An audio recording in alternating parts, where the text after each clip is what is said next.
Intanto per la passione che ho verso la pubblica amministrazione, l'ho sempre avuta fin da ragazzo, e per portarmi al cambiamento. Bisogna cambiare, bisogna tirar via l'isolamento nel quale è stato per 5 anni e cominciare a dialogare di nuovo con i comuni limitrofi e con gli enti per crescere, soprattutto dal punto di vista turistico e culturale. Allora, come obiettivi ne abbiamo tanti, ma al centro poniamo sempre la famiglia noi. Abbiamo scelto di porre la famiglia e la famiglia ha bisogno di servizi e uno dei servizi è proprio quello di creare centri di aggregazione. Cosa vuol dire? Vuol dire trovare degli spazi, creare degli spazi dove anziani, bambini, persone, famiglie possano passare il tempo e far comunità. Uno di questi posti è questo qua, come vedete è degradato, bisogna recuperarlo, è l'ex Palamiane dietro le scuole elementari, dietro la palestra, e come obiettivo abbiamo quello di riportarlo a essere funzionante. Centro di aggregazione, ripeto, soprattutto per i giovani, dove possono fare sport libero, certo regolamentato, però centro di aggregazione.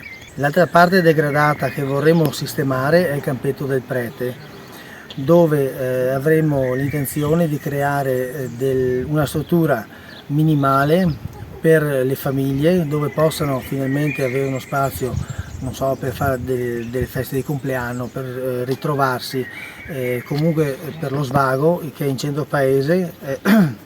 E può essere fruibile non solo dai giovani ma anche dagli anziani, magari inserendo qualche attività che possono fare, tipo una bocciofila o qualcosa del genere. Per quanto riguarda poi gli altri obiettivi che abbiamo sulla famiglia, sono quelli di portare avanti i gruppi di cammino per gli anziani e la ginnastica per gli anziani. Andremo avanti anche con i soggiorni climatici e i centri termali, questi li porteremo avanti. Per i giovani avremo l'intenzione di creare una consulta dove possano ritrovarsi, portare avanti le loro idee e poi passarle al comune che le vaglierà e le metterà in pratica.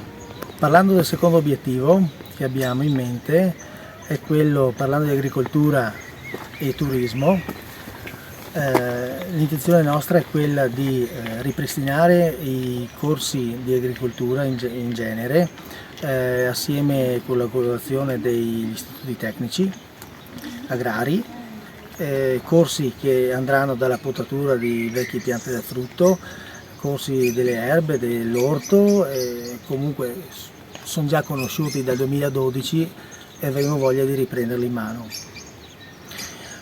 Faremo dei corsi anche sul turismo, dedicati alle attività turistiche, sulla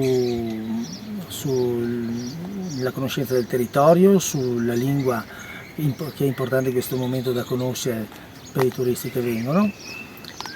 E poi l'intenzione nostra è quella di creare un percorso enogastronomico in montagna con le maglie e con l'aiuto ovviamente dei comuni limitrofi che hanno maglie anche loro. L'intenzione poi è quella di sperimentare un progetto di albergo diffuso, e in questo caso vedremo, proveremo, e se funziona lo estenderemo a tutto il comune. Chiedo il voto ai miei concittadini, perché qua a Miane c'è tanto bisogno di fare per cambiare, e cambiare si può. Votate Miane per te, perché Miane per te non è solo uno slogan, è un nome che abbiamo creato appunto per dire che siamo qui e vogliamo il dialogo diretto col cittadino. Noi ci siamo e ci saremo.